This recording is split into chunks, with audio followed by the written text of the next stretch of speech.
Toby Fox, who's a genius at composing bangers from Undertale soundtrack and of course Deltarune soundtrack as well.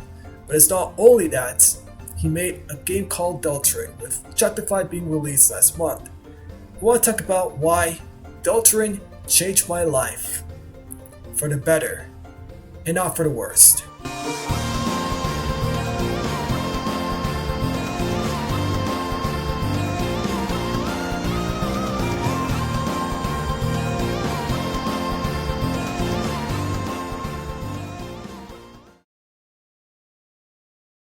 When I first played Undertale on my channel back in 2019, I felt like I was going on an adventure, like how I met the characters like Sans, Papyrus, Undying, Toil, and Asgore. And there's some battle mechanics, with the soul being very different rather than being right all the time. Blue introduces the jumping mechanic, green introduces the shield mechanic, yellow introduces the shooting mechanic, and purple introduces the trap mechanic. The soul modes being introduced in Undertale makes the gameplay very different. Instead of using the same soul could be boring, and without the soul modes, the gameplay would be samey is boring. But the story on the other hand is very great.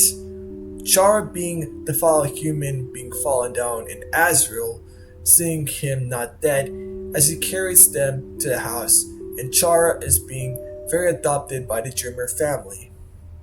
And then in 2020, when the coronavirus happened, I played the Undertale genocide route so I could kill all the monsters in this game. Yep, every single one of them, and encountered Sans for the first time while doing the genocide run, and beat him less tries than what I expected. I thought I was gonna beat him multiple tries, but no, less tries is already enough to beat him. And after when Undertale's done, there's a new game called Deltarune, and I played Chapter 1 in 2019. I remember Chapter 1 came out in October 31st, 2018 on Halloween, and it's very different compared to Undertale. The battle mechanic being 3v1 instead of 1v1 in Undertale. The characters were portrayed in this chapter were awesome. Susie being the meanie/bully type, Ralsei being a nice person, and Noelle being Noelle. Personally, the soundtrack of Chapter 1 just hits different than Undertale. Undertale was Undertale that had Once Upon a Time motif that will be played in some songs that have the same motif as in this game. Deltarune had a different motif, which called Don't Forget motif, which has been played in the Field of Hopes and Dreams, You Can Always Come Home, Flower Man, and Dark Sanctuary. Both Undertale and Deltarune had different motifs, which makes the game feel very different in that if you play Undertale first, then you'll play Deltarune next. Because when I give up during the Asgore fights, I skipped Undertale and played Deltarune Chapter 1 right away.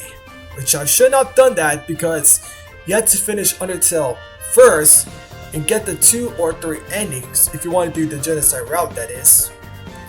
So I finished Chapter 1 of Deltarune and went back and finished Undertale by defeating Asgore, and when Flowey shows up, that he killed Asgore, he took all the human souls and become a photoshopped version of himself. So I beat him with 2 tries, and Flowey wanted nothing but to let the player to kill him instead, but he can't because we had to be nice to him. Flowey said, "Why are you being so nice to me?" saying that he can't understand, so he ran away. Okay, I don't get what Toby is saying. Ran away? He does have legs, so how on earth does he not have legs and tries to run away? Like, was there a flower with legs that has nothing to do with this? I don't get it. And when I finally finished the pacifist route of Undertale, I did the Undertale genocide route, and once it's done, me beating Sans and refuse to accept Kara's decision and wait for 10 minutes until we give the soul back to Chara, and then the game is finally restored and it's back to normal. So all I had to do is wait for Chapter 2 to come out. When I heard that Chapter 2 came out in September 17, 2021 at nighttime, I was surprised of how it could turn out. First of all, I really love the look at Pator Palace when I watched Two Left Thumbs play this on stream, and the look of it was really elegant. Queen having a palace like this really feels like I'm in a new environment rather than being in a castle. No offense to Car Castle, but still. Having a palace like this is like living in a vacation home to stay in. And when there's other secret boss mentioning about Spanton having his upgrade to be like Spantonio, I was shocked by his design.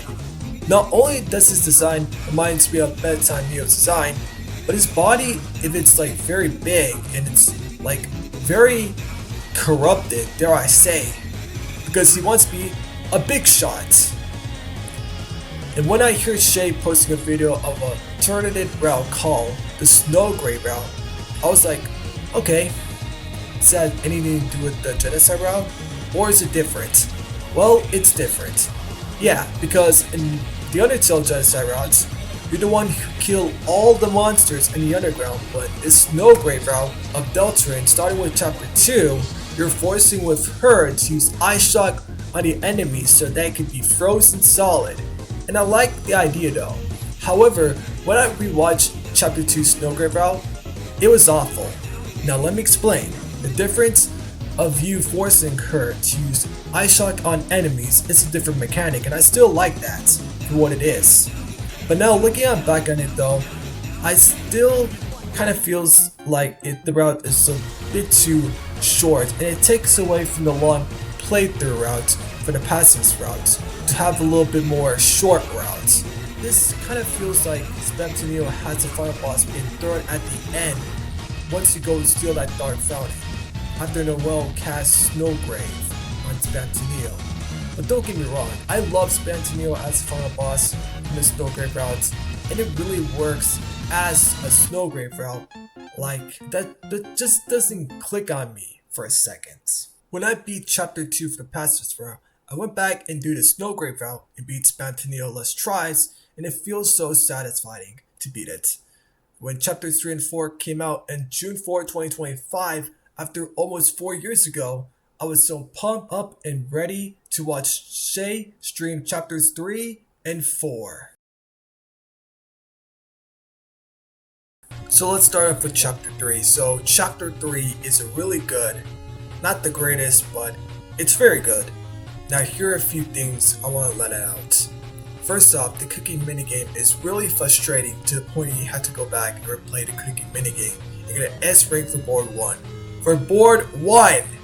And it's clearly hard because you can't screw it up. Board 2 is the one that definitely get through it because there's a concert minigame that which I really like, and I've got S rank, so here's another route instead of the Snowgrave route. And it's called the Sword route for the Shadow Mantle quest.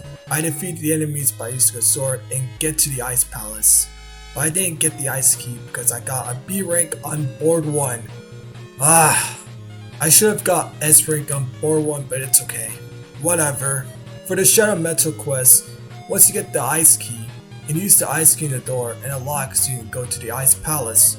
Once you're on the Ice Palace, you have to follow the White Cloak, aka Noel, and you'll see the door with thorns on it. So the Ice Key was used up, Noel was used up, and once we go to the dark, Aaron thanks us, and we're used up. What does that mean? On to board 3 of this one. Once you get the sword, you have to kill Susie and Rousey, making Chris flinch at their own, because they didn't want to see that. And climbing down the manhole, very similar to chapter 2, when Chris climbs down the manhole, but this time, we enter this different area called Digital Roots. We're going to kill all the monsters, and even the flower ones, and cut the tree down. Once we open the shelter, we fight Eram, who's known to be a secret boss of chapter 3. But there's another secret boss of chapter 3 than Eram, but we'll get to that once we can. So Eram is difficult to beat him. He throws bombs and summon out friends. Cause get it? Friend inside me? Once you beat Eram, he tells Chris that they want the Shadow Mantle. They had to hurry and take it if they can reach it. While pixelated Chris cannot, but on the other hand, Chris could reach the chest and obtain the Shadow Mantle. I do like how the sword route be different than the snow grade routes. It features boards, minigames from Tenna, and you had to get S rank on boards 1 and 2, including the cookie minigame and a concert minigame. And not the final board, because Tenna is being controlled and having a crash out is the reason. Speaking of Tenna, he wants everyone to gather around him to watch the glowing specials, eating butterscotch pie until everybody left and no one wanted to play games or watch TV with him because he's all alone, until the Roy Knight said to him if he keep the three heroes busy, he could have all the people watch that he wants. After the fight, Rousey doesn't want Lightners to worry about them until Susie stepped in and said this: "You don't have to take being thrown away." As she told Tenna a story about how she able to make friends from the beginning when she was a scared girl or a bad kid, but now she realized that she made friends and wants to hang out with the right people. So Tenna has a glowing hope that someone out there wants him, and Tenna realizes what hope feels like as Tenna announced for the last time that they would bring back Toriel back, so that she needs people too. And after, when Tenna tells us to finally go home, the knight slashed Tenna's arms off, and he dies. Susie came in and questions who the heck they are, meaning that it's the knight. So the Roy Knight as another secret boss is optional, either you beat him or you don't. But when I watch streamers finally beat the Roy Knight, they're satisfied until the Knight capture Undying and being thrown into a shelter. And Susie's questions why are they taking Undying to the shelter, but Toriel is in the house. So they decide to go steal the fountain while Chris helps out the Knight. Now, here's the reason. Why would Chris help out the Knight if the Knight is supposed to be the enemy? Is Chris trying to explain to the Knight what they want? I'm pretty sure that's the case, but I don't know. Since chapter 3 ended, chapter 4 picks up where we left off, and not gonna lie, this chapter sets up to be a dark tone filled with tense and depressed tone it is. I like how subjectively the series this chapter plays off, because it's not trying to be funny like the last chapter, because this chapter was about the church and the prophecy. One morning, Toriel wakes up to eat pancakes for breakfast. I miss eating pancakes for breakfast since 2014. Where's it been? Anyways, she takes both of them to the church, and she needs to do some choir practice, and now we've been seated at the end of the bus, and now for the hymns, they sing the song of Deltarune. Okay, so after that, Susie tells us to tell the citizens about the code to the shelter, and done asked for, we asked Susie for the shelter codes until Susie had an idea and asked Noel if Chris and Susie want to come to her house and do some group projects together. And Noel said yes, let's do it. Very determined though. Then Susie was like, hell yeah, that went perfectly. And so we leave church, and Toriel asked them if they would go to QT's diner until Asgore suddenly appeared out of nowhere and asked Toriel in an awkward way that Toriel couldn't understand, and so she left. And Asgore wants Asriel to visit next week. Asgore sees Chris and tells him to hold this flower, and he left. Chris puts the flower in his pocket until they change their clothes, so that the new clothes they wore seem to return in the earth. Once we head to QC's diner, that would give $5 to the rabbit lady who wants us the breakfast meal. And after when they finish eating the whole breakfast, they headed to Noel's house where they had to do group projects together. But Call interrupts Noel as she calls Birdly and tells her that she's coming to the festival with him and be his player too. But Susie's decide not to when she throws Noel's phone into the floor. She tells her this: some people won't get it until they scream no. That's some advice right there. I like how Susie grows out and becomes herself, and giving some advice to Noel is pretty sweet. After the soul gameplay mechanic weird crap going on, Chris put the soul back on, and once the lights turned back on, Asgore was there for some reason. Yeah, why is he here anyway? Once Asgore finds out that Carol's coming home, Noelle is scared and wants Susie to leave before she's here, and looks stricken at Susie and takes the guitar away from her hands. Carol tells Susie to leave, so Susie tells Carol gets taking her daughter to the festival tomorrow, jerk. Until we leave and Susie tells Chris that she saw the code inside the guitar and says that their shelter says 1225. I'm pretty sure that's the code. We go to church since Susie said that their mother is doing choir practice in there until she opens the door and saw black smoke coming in there, meaning that there's a dark world open in there, so that the Roaring Knight opens the dark world in church. Then why is the Roaring Knight opens the dark world and suddenly comes out of nowhere when they hit us like this? That's the struggle of when Chris and Susie never falling down until they fall down under death. Just kidding, they'd survive. Even though Chris is still in pain, so Susie decided to heal until Rousey tells Susie to run away and heal Chris. And Rousey tells Susie this worst advice ever. Susie, when someone's hurt, don't do it yourself. And Susie just accepts Rousey's advice. And Rousey's not going to take it easy. Now moving on, we're in a dark sanctuary. Starting with the prophecy has to do with maintaining between balance of light and dark, preventing an apocalypse called the Roaring. In a journey involving three chosen heroes like Chris, Susie, and Rousey, the three of us. I didn't know how the prophecy is supposed to mean by that, but I do know. Gerson is back from the dead. How? I don't know. Gerson makes a comeback from his first appearance on Undertale, where a lot of people are surprised, me especially, and I love how funny Gerson is. And there's some lines like, I'm old, which is so funny. He has his own fireplace. We could talk to him about the Justice Axe. Gerson tells him the way to get to the Justice Axe is by fighting the three golden piano puzzles that could play on a golden piano. Once you have all three of them, you can play them, and then the fireplace area is about to open. So Susie will get the Justice Axe, and Gerson told him that she needs to pay for it, and then realizes it was on discount. So Susie accepts the challenge to fight Gerson, aka Hammer of Justice. Now this right here is a secret boss.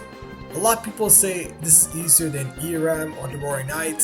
So for this one, it's with the green soul, cause the diagonal lines were difficult to do. And once you beat him, Susie will do her Kamehameha at Gerson until he missed, and Susie strikes a final blow on Gerson's mustache. It's over. Now she obtained a Justice Axe. Watch this, old man.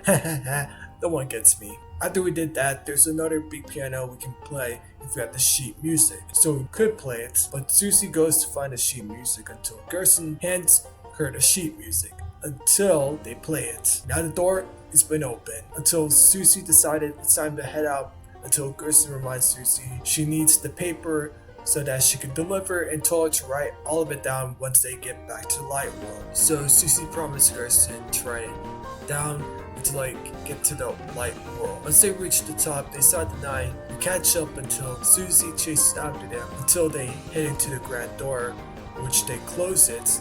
Susie ran in and kicked with her feet, but to no avail. Susie explains how they're gonna protect Toril, Undying, everybody. Rousey told Susie that how she feels and said that the night is waiting in there in the grand door. There's another dark fountain to need to seal it, it'll buy them more time. So Chris seals the first fountain, and then they're in the church in the light world entrance. There's a padlock code in the first two doors, and Susie thinking what they've been thinking, so they'll make a second fountain, which Chris explains to Susie what Queen mentions about casting a blade will make a fountain. For example, in chapter 2 ending, Chris made a fountain by causing with a knife in her hands. So Chris gives the knives to Susie as she made a fountain too.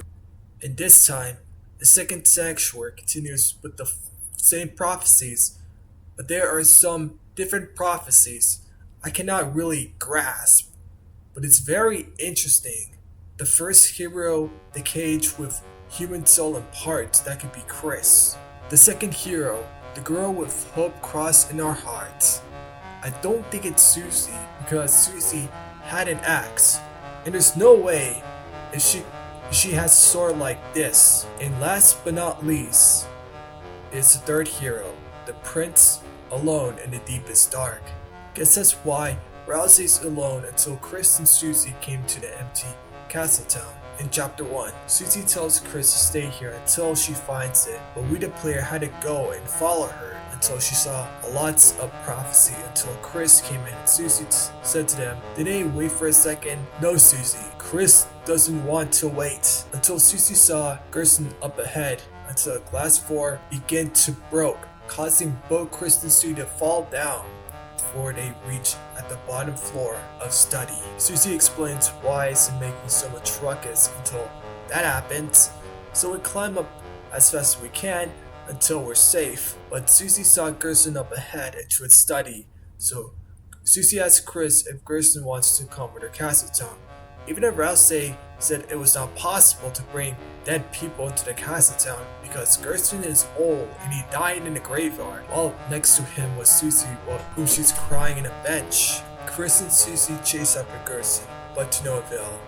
Ahead lies a dark pad with a yellow button, makes a bell sound, but there's another sound which I already said is a violin that can be heard on the right side. But Susie fell for it and fall down. And she tells Chris to stay there until she comes back, until Chris has no choice but to think about what Susie's doing. Susie then come across Gerson, or fake Gerson, as Gerson decides to attack Susie. Susie then explained to Gerson that she wrote him a letter that he can't say something. Then Susie attacked Gerson, but to no avail, until Chris shows up. Susie explains to Chris what's going on about Gerson and why they keep fighting with them. Susie had enough of this and wants to remember Gerson about her green sparkles until she Kamehameha to him until he's a statue, meaning that it's a fake Gerson all along, until Rousey comes and attacks it until it's down. Rousey tells Susie that's not the old man. Then he explained to Susie that darkness patterned after a memory of a loved one, only to appear in significant worlds like this. But even if we try to burn the castle town, he'd still be dead. Susie is mad at Rousey and try to question him, why didn't they say about this earlier? Then Rousey cries with tears in his eyes, meaning that he doesn't want them to see the last prophecy that they don't want to see. So Susie then explains, is that why you're acting weird? Why you keep on going hard on yourself? And Rousey needs to go hard on himself too, because they didn't want to see what the last prophecy really is. Then Susie comforts him saying, if he will go ahead and do it all alone by himself, he could, but everything else, he needs to work with them together as a team, and nothing's gonna change that. Then Rousey promised not to be weird or anything. Then Susie said, you can't get any weirder if you tried. And then we head onto the stairs where Rousey is gonna tell Susie about everything she's gonna tell him. But Susie tells Rousey that he know everything about being the some ribbons. Then Rousey doesn't know about them. Then he asks Susie to equip ribbons because Rousey knows what Jack is. And then the two head off to steal the second fountain. And then when Susie enters the padlock code correctly, she opens the door, and so the third sanctuary is near its end. Now for this one, all I have to do is follow toward the last fountain leads us, and it will make it there surely. Easy, right? No, there are things that are going to be blocking our path. Sure, it's going to block our path, but that's why we need to keep going and going until we reach another side, where we had to climb until the roaring night shatters the glass, until Jack came in and needs some help from his friends until they all climb on Jack's back, and Jack climbed faster, and then he climbed even slower, like, bro, climb faster please, until they all need some help from the three heroes, until Jack lets go of them, until they say goodbye to the enemies we fought. But we need to get to the night until something bad happens. As we struggle through their roaring and dodge the knives and approach the hall as fast as possible, we met the knight once again. The knight decided that they want to create the fountain, until Rousey tells him don't do it. So the knight decides to do it until a big blue aura fills up and becomes a wall with a titan inside of it shooting laser with his hand. Rousey tells him that we need to climb on this. If it doesn't attack us from there. So once we climb up in this titan wall thingy, we come across its eyes staring at us until we attack it. Susie explains to Rousey, "What the heck is that thing?" Then Rousey told Susie, "It's a titan. It's the shadow of the backside of your mind." Susie then said, "How do we stop it?" Then Rousey tells to Chris that they can seal the fountain with their souls, so he tells him that there's a light inside her soul which is shining in the coal. That means it would unleash the light and let the darkness go away eventually. So we use unleash on the titan spawns until they have been purified. Then we can climb on this titan wall again until Susie grabs Chris's arm to lift them up into a higher place that they never gotten higher. Like I said, it's ever higher if we go to heaven. Anyway, we reach to a halt. Susie tells Rousey that all I have to do is wait for their titan to show up, and Rousey said no, they had been here for this entire time. So the fight starts with a great mechanic, what I like to call a light soul, or as many people say, a light inside your soul mechanic. But I'll call it a light soul that shines through the darkness. Once we defeat the titans, he summons multiple titan spawns to heal the titan until it's strong enough to be healed. Until Gerson shows up and beat the titan's shield, and they turn to him and told him that they're not going to run out of Diaz yet, but they're getting started. Once we use Dual Buster on the titan, it damages more attack than you think. Susie needs Chris for this and tells them that they're gonna need a life in her hands. I don't know what she means by that, but Susie explains to them that she needs Chris to throw at them so they could or basically shouts the line, "Get dunked on!" Which is a reference to Sen saying get dunked on until they reach Titan's body, until Chris opens his soul and unleash the light so the Titan is done for. Chris and Susie wakes up from defeating a Titan. Susie realized that Chris has a soul in her body this entire time until Susie found out that she needs to find Gerson until it's too late. Then Rousey's out to find Susie because she doesn't want Susie to see the last prophecy until she smashed the last prophecy and her hand is bleeding. So, is Susie a human? Anyway, Susie tells Rousey to shut up and asks him, "The hell are you apologizing for?" As he worries about what Susie's gonna do. Susie's gonna tell him that they won't let it happen because they were heroes after all. If anything would happen, it's the night because they're gonna let it happen. They're gonna cause problems by bringing a dark world into hometown eventually, if it happens in chapter 7. That is. So she tells Rousey to stop crying and everything will be alright. So Rousey confronts Chris about Susie being a very nice person and tells him how she could be so kind until she said if he said that to him earlier, it would change. But no matter how hard he tried, our fate is already decided. He wants to change that. There isn't one ending. Susie's hope, her naive hope, is infectious. Rousey tells Chris to go steal a fountain until Susie tells Chris about tomorrow. It'll be the same day, same afternoon, and the same night. But then again, we can always go back to things where we are. And tells Chris not to tell Susie because she knows, and they know too. And they're thinking the same thing until Chris steals the last fountain. Susie tells where Toriel is and tell where the night we're about, but to no avail. Susie tells Chris it's night will, and then Susie says never mind, let's go.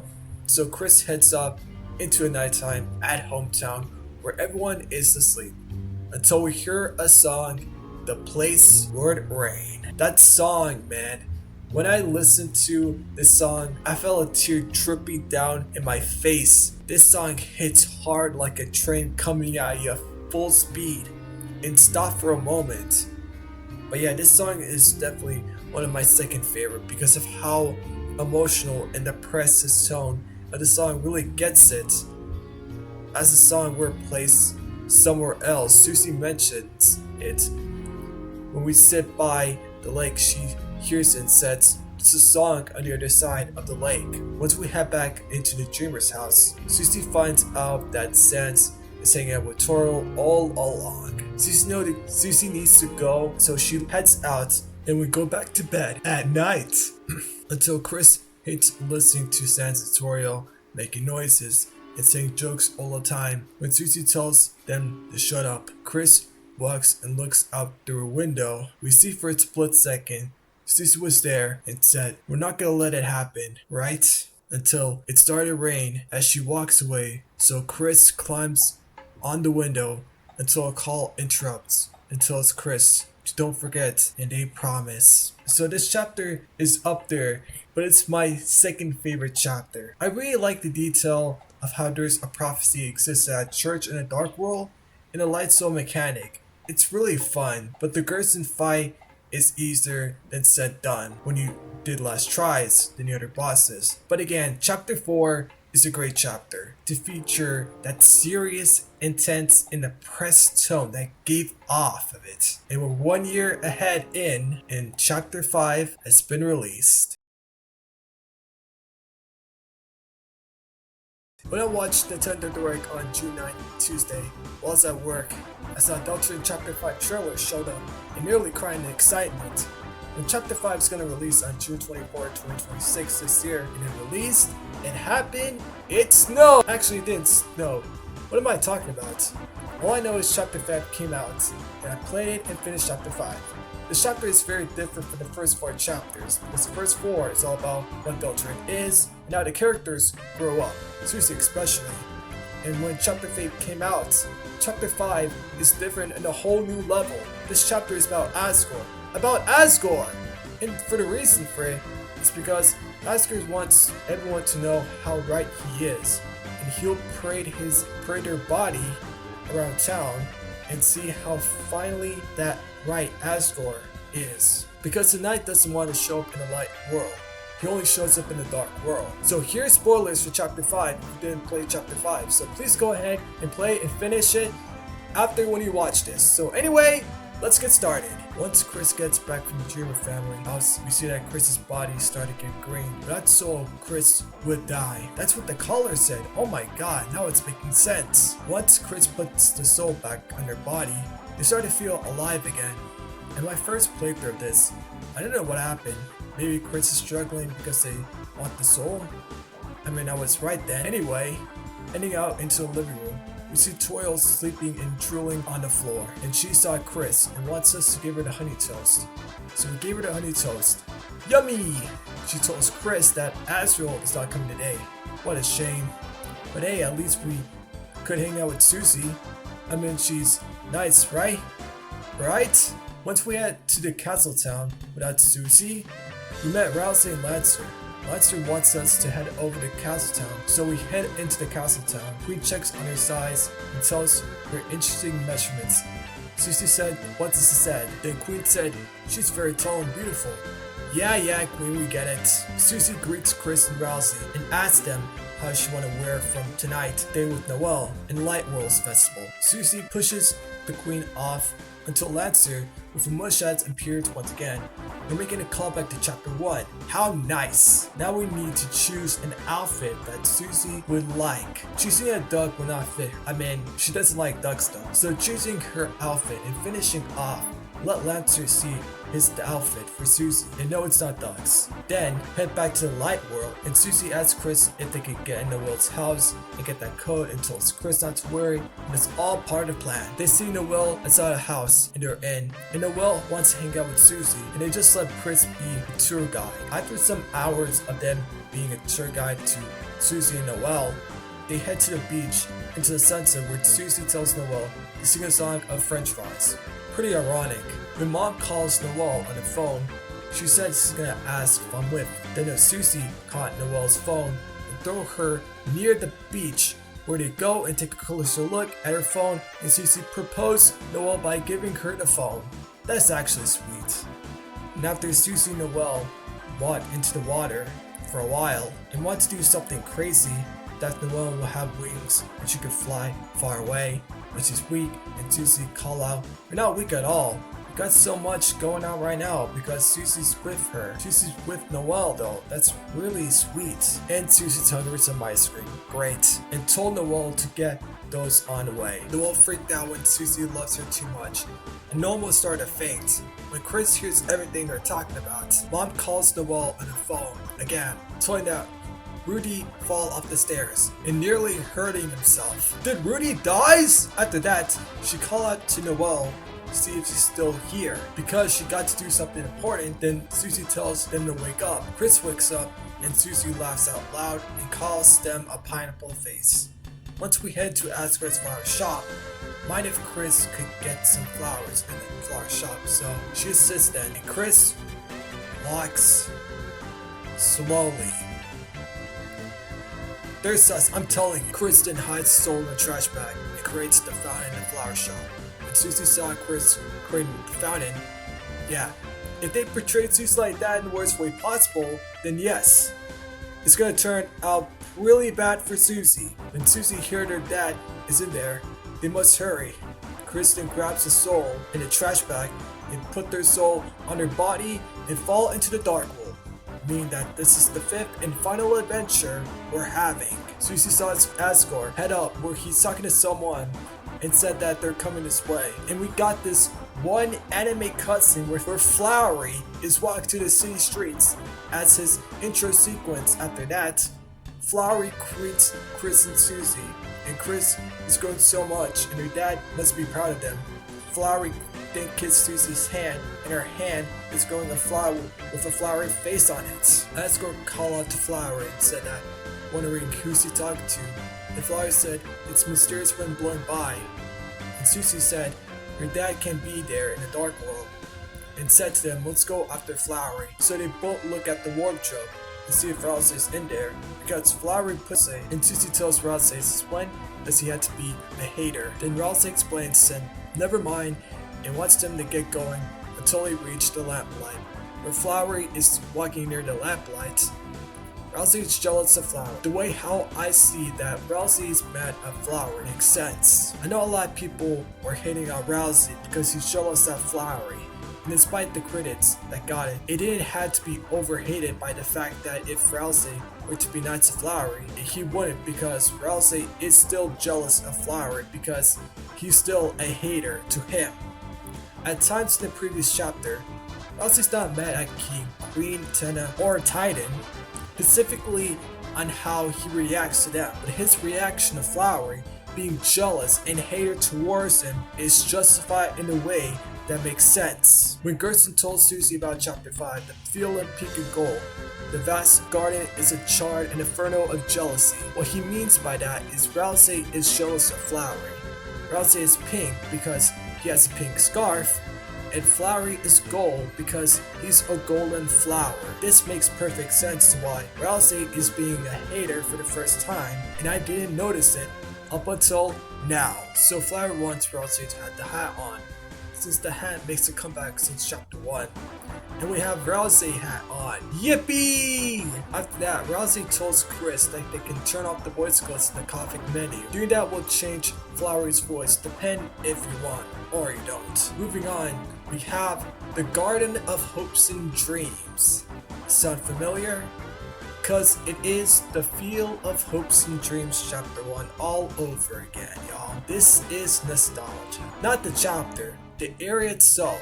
It's nostalgia to look back on. The Rousey hat and the feel of being what chapter 1 is, but in a different turn, being pink instead of having red trees and purple field, was a classic area right here. And I like the puzzles, even if they got me confused, like I don't get what the foxes are eating mushrooms and how they turn to items, like the fox gets turned into a pushing block. That's very weird. At least that's what the Floridan told me though, but I just don't like it. And there's a new feature where they start running and stop running in between starting and stopping lines. And I love that so much. That's been used in the second area of the cliffs. And the song that played in the cliffs was so cinematic. My gosh, was Toby into this epic soundtrack banger when he created Sunset of Seven Suns that changed every fiber of my being. Like, wow, Toby, you don't have to go all the way hard doing this. But enough said, I'm getting ahead of myself. So I'll talk about the 7 flowers. So the 7 flowers are the dark. I've turned to the 7 humans, one being a rat, which is orange. But there are 6 humans, being flowery, set aqua, green, yellow, and blue. Our humans, even they look like Sheriff Cowboy from Toy Story. Look at you, yellow. Plus, you can definitely take a break with 6 flowers. Except flowery, because no, they all have different interactions. The best one being set in yellow. And Rousey gets to wear a horse again, referencing to chapter 3 where Rousey has a horse costume, and this horse costume makes a comeback in chapter 5. How silly. Now let's talk about the secret boss being Pink aka Mad Mew Mew 2.0. Yes, ladies and gentlemen, this is all new Mad Mew Mew fight, and I really like it. Now, I do understand why everyone thinks Pink's their least favorite boss so far. Well, let me tell you, it doesn't have to be serious, feeling like Jebel, Spatunio, or the Roaring Knights.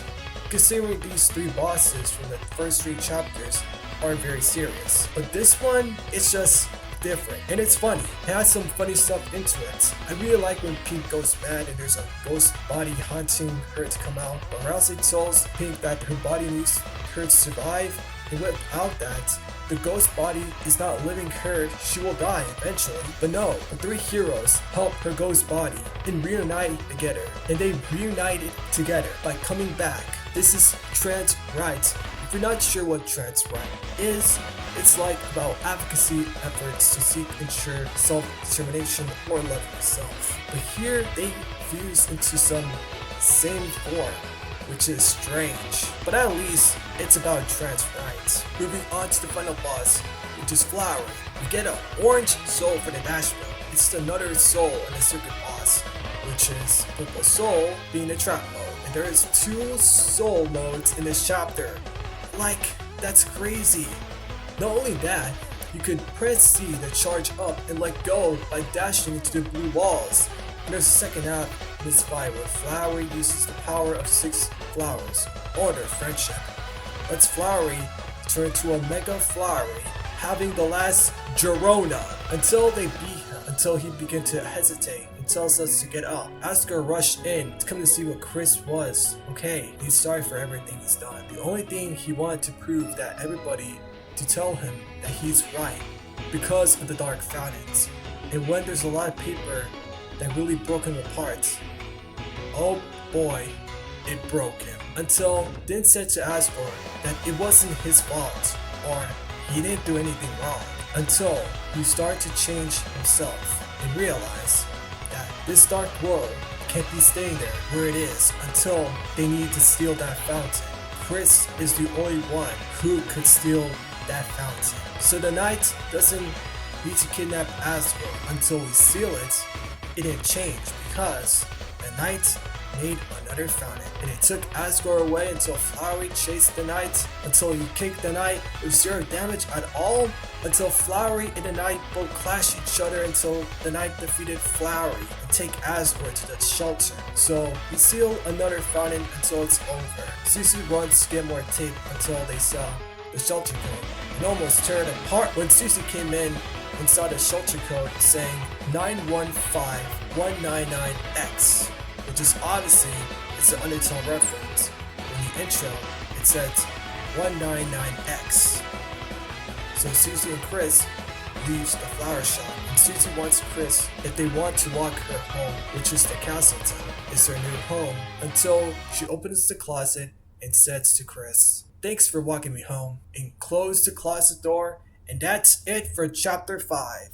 And I've gotta say, this is a great last adventure to end it off, and Toby did it. Toby Fox really ended chapter 5 off a good note for a final adventure until serious stuff happens, and we had to wait until 2027 to play chapter 6. So honestly, chapter 5 was a good chapter for me, and it really changed my life because of the gameplay mechanics, boss fights, secret boss, and more to explore, and the positive message that I give at the end of that video on my first channel. If you haven't seen that one for the chapter 5, Deltarune part 5 ending, just please check it out when it's okay? Just go. And I love the characters. One of my favorites is Chris.